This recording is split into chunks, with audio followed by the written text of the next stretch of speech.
Աստվածաշնչյան ընթերցանություն ամեն առավոտ, մայիսի 20 Ցույց տուր քո սքանչելի գթասիրությունը, Սաղմոս 17:7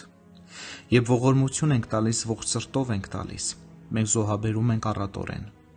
Այնուամենայնիվ մեր ողորմությունը հաճախ բավական չէ որևէ մեկի կարիքը բավարարելու համար, այլ է իրավիճակը մեր Տիրոջ պարագայում։ Նա մեզ չի տալիս սառած կերակուրը, չի տալիս մեզ առատ սեղանի մնացորդները, այլ մեր կտորները թաթախում է իր իսկ սոուսի մեջ, և մեր կերակուրը համեմում է անուշաբույր սիրո համեմունքներով։ Նա մեր ափերի մեջ է դնում իր սեփական շնորհքի ոսկե նշանները, և դա այնքան ջերմ ու մեղմ է անում,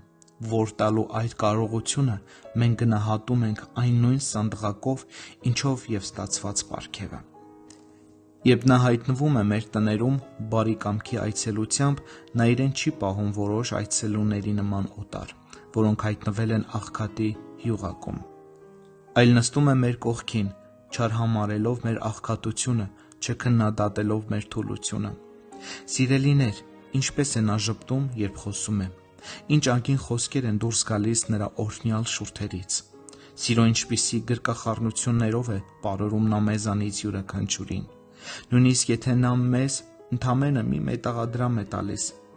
նա դա այնպես է անում, որ այն մեր աչքին ոսկի է վերածվում։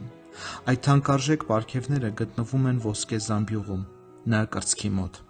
Նրա սիրո անկեղծությանը կասկածել պարզապես հնարավոր չէ, քանի որ նա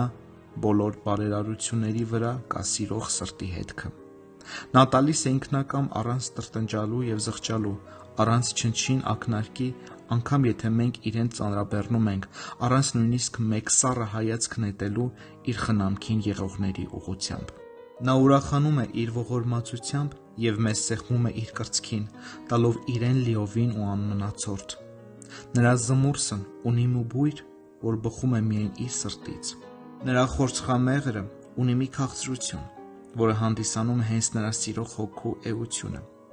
Երանի Տերը թույլ տար, որ մենք միշտ ճաշակեինք ու ճանաչեինք իր սիրո օրհնությունն ու երանությունը։